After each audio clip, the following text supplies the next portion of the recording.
ಹವ್ಯಕ ಆಶುಭಾಷಣ ಸ್ಪರ್ಧೆ. ಇದಕ್ಕೆ ನಿರ್ಣಾಯಕರಾಗಿ ನಮ್ಮವರೇ ಮುಂದಿನ ಬಂದಿದ್ದಾರೆ. ಶ್ರೀಮತಿ ಗೀತಾ ಹೆಗಡೆ ಅವರು, ಶ್ರೀ ಗಣಪತಿ ದೇವರವರು, ಶ್ರೀ ಮೊಹಮ್ಮದ್ ಅವರು, ಸುಮನ್ ನಾಗರಾಜ್ ಅವರು ಈ ಮೂರು ನಿರ್ಣಾಯಕರಿಗೆ ಗಿಡ ಕೊಟ್ಟು ಸ್ವಾಗತಿಸಬೇಕು ಅಂತ ಕೇಳ್ಕೊಳ್ತೀನಿ. ಸ್ಪರ್ಧೆಗಳ ಹೆಸರು ಮೊದಲು ಹೇಳ್ತೀನಿ. ನೀವೆಲ್ಲರೂ ದಯವಿಟ್ಟು ಮುಂದೆ ಬಂದು ತಯಾರಾಗಿರಿ. Shri Jagadish Bhatta, Shri Shyamasundara Hegde, Anupama Hegde, Shubha R Bhat, Shri Gopal Krishna Bhat, Jhansi Bhat, Shri Ratnakar Hegde, Kumara Sudhanva S Bhat, Shri Sandeep L Bhat. ಭಾಷೆ ಆದರೂ ಪರವಾಗಿಲ್ಲ. 3 ನಿಮಿಷ ಆದ ನಂತರ ನಮ್ಮ ಸಮಯ ಪಾಲಕರು ರಾಘವೇಂದ್ರ ಮತ್ತಿಕೊಪ್ಪ ಅವರು ಶಬ್ದ ಸೂಚನೆ ನೀಡಿದ.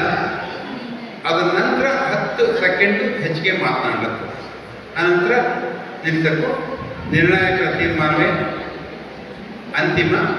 ದಯವಿಟ್ಟು ಇಲ್ಲಿ ಬಂದಾಗ ಎಲ್ಲರೂ ಬಂದು ತಯಾರಾಗಿರಿ. ಇಲ್ಲಿ ಬಂದ ನಂತರ ಇಲ್ಲಿ ಚೀಟಿ ಇತ್ತು, ಆ ಚೀಟಿ ಎತ್ಕೊಂಡು ಮೈಕಿನ ಮುಂದೆ ನಿಂತ ನಂತರ ನಿಮ್ಮ ಸಮಯ ಪ್ರಾರಂಭ ಆಗ್ತದೆ.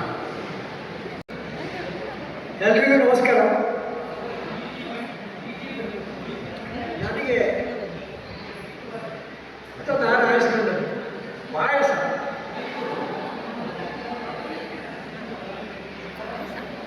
ಅದಾದ್ರೆ ಕುತ್ಕೊಂಡಾಗಿದ್ದಾಗ ಸಸಾರ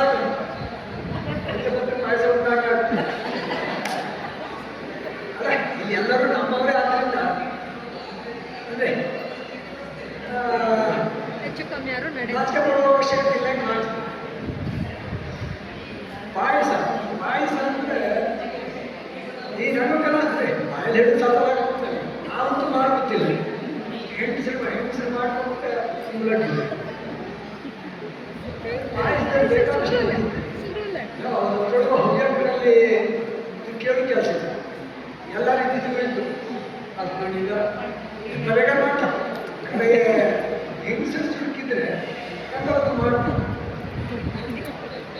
ಪಾಯಸ. ಆದರೆ ಇದು ಒಂದೊಂದು ರೀತಿ ಪಾಯಸಗಳು ಇತ್ತು. ಹಬ್ಬದ ಬೇರೆ ಬೇರೆ ಹಬ್ಬದ ಬೇರೆ ಬೇರೆ ಪಾಯಸ ಮಾಡೋದು ಇತ್ತು. ಅಲ್ಲ, ನನಗೆ ಗೊತ್ತಿಲ್ಲ, ಹಾಕೋದು ಮುಲ್ಲಟ್ಟಿಲ್ಲ ಪಾಯಸ ಅಂತ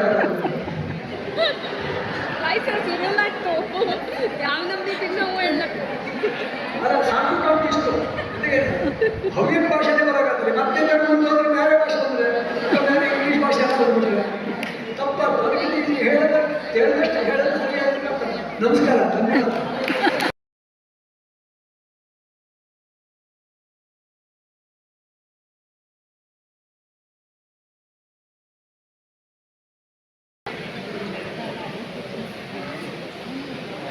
ಎಲ್ಲರಿಗೂ ನಮಸ್ಕಾರ.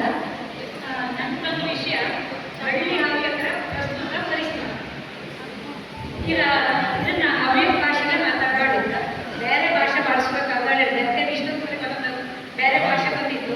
ಕೇಳಿದ್ರೆ ಬೇರೆ ಭಾಷೆ ಬೇಡ ಅಂತ ಹವ್ಯಕ ಭಾಷೆಗೆ ಆದಷ್ಟು ಮಾತಾಡೋದು ಬರುತ್ತೆ. ಈಗ ಹವ್ಯಕರ ಪ್ರಸ್ತುತ ಪರಿಸ್ಥಿತಿ ಅಂದರೆ ಈಗ ಹವ್ಯಕರು ಯಾವ ರೀತಿಯಲ್ಲಿ ಇದ್ದಾದರೆ ನಮ್ಮ ಹವ್ಯಕರು ಹೇಳ್ಕೋದಕ್ಕೆ ಹೆದರಿಕೆ ಆಗುತ್ತೆ. ಕೆಲವರು ಬಟ್ಟ ಹೆಗಡೆ ಬಿಟ್ಕೊಂಡು BS ಹೀಗೆಲ್ಲ ಹಾಕಲಾಗ್ತದೆ. ಯಾಕೆಂದರೆ ಹವ್ಯಕರು ಏನೋ ಒಂಥರ ಬೇರೆ ರೀತಿ ನೋಡ್ತಾ ಹೇಳೋ ರೀತಿ. ಅಂದರೆ ತಾಳಪತ್ರದಲ್ಲೂ ನಮಗೆ ಮಿತಿ ಕಡಿಮೆನೇ ಇದೆ. ಯಾಕೆಂದರೆ ಬೇರೆ ಮೀಸಲಾತಿ ಇದ್ದದಕ್ಕೆ, ಈ ಬ್ರಾಹ್ಮಣರ ಮೀಸಲಾತಿಗೆ ಕಡಿಮೆನೇ ಅಂಶ ಇದ್ದದಕ್ಕೆ ನಮ್ಮ ಬಟ್ಟೆ ಹೆಗಡೆ ಆದಷ್ಟು ಕಡಿಮೆ ಆಗೋ ಮೇಲ್ನೋಟಕ್ಕಲ್ವ. ಈಗ ನಮ್ಮ ಸಂದರ್ಶಕರು ಇರ್ತದೆ, ಯಾಕೋಗಾದ್ರೂ ನನಗೆ ಹವ್ಯಕರು ಪುಸ್ತಕ ಬೇಡ ಅಂತ ಹೇಳಿ ಮಕ್ಕಳೆಲ್ಲ ಇದು ಮಾಡ್ತಾರೆ. ನಮ್ಮನಿಗಾದರೆ ನಮ್ಮನೆ ಹೋದ್ರೆ ಬಟ್ಟ ಕೊರಡಾಡಿ ನನಗೆ ಬಟ್ಟ ಬಿಟ್ಕಂಡು ನನ್ನ ಮಕ್ಕಳಿಗೆಲ್ಲ ಸೀಮಾ ಕೊರಡೆ, ಗಾಯತ್ರಿ ಕೊರಡೆ ಹಿಂಗೆ ಹೆಸರಿಟ್ಟಿದ್ದೆ. ಅಂದ್ರೆ ನನ್ನ ಹೆದರ್ಕಂಡು ಹೇಳಲ್ಲ, ಮುಂದೆ ಮಕ್ಕಳಿಗೆ ಹೆದರಿಕೆ ಹಾಕ್ಬೇಕಾಗಲ್ಲ. ಅಥವಾ ಅಂದರೆ ಇನ್ನು ನಾನು ಹವ್ಯಕಗಳಿಗೆ ಹೆದರ್ಕಂಡು ಬೇರೆ ಯಾವುದೋ ಪರಿಸ್ಥಿತಿಗಳಿಗೆಲ್ಲ ತೊಂದರೆ ಕೊಡೋಕ್ಕಾಗಲ್ಲ ಹಾಗೆ ಹೇಳೋದು. ಆದರೆ ಹೆದರ್ಕಂಡು ಹೇಳಲ್ಲ.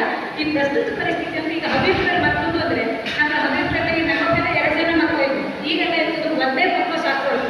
ಈ ಒಂದೇ ಮಕ್ಕಳು ಸಾಕೊಳ್ಳೋದು ಸರಿಯಲ್ಲ. ಯಾಕೆಂದರೆ ಆ ಮಕ್ಕಳು ಏನಾದರೂ ತೊಂದರೆ ಬಂದರೆ ಅನಾರೋಗ್ಯ ಆದರೆ ಅವಾಗೆಲ್ಲ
ಆಶುಭಾಷಣದಲ್ಲಿ ಮಾತಾಡೋದೆಂದರೆ ನನಗೆ ತುಂಬ ಖುಷಿಯ ವಿಷಯವಾಗಿತ್ತು. ಆದರೆ ಮೊನ್ನೆಯ ಈ ಭಾಷಣ ಸ್ಪರ್ಧೆಯಲ್ಲಿ ನನಗೆ ಬಂದ ವಿಷಯವನ್ನು ಬಿಟ್ಟು ವಿಷಯಾಂತರ ಮಾಡಿದ ಭಾಷಣವು ಯಾಕೋ ಗಾಬರಿ, ಆತಂಕ ಇತ್ಯಾದಿಗಳು ಹುಟ್ಟಿದ್ದರಿಂದ ಈ ಮಾತುಗಳನ್ನು ನಿಮ್ಮೊಡನೆ ಹಂಚಿಕೊಳ್ತಾ ಇದ್ದೀನಿ. ಈ ಬಗ್ಗೆ ನಿಮಗೇನಾದರೂ ಗೊತ್ತಾದರೆ ನಿಮ್ಮ ಕಮೆಂಟ್ ಮೂಲಕ ತಪ್ಪದೇ ತಿಳಿಸಿ. ನಿಮಗೆಲ್ಲ ಧನ್ಯವಾದಗಳು.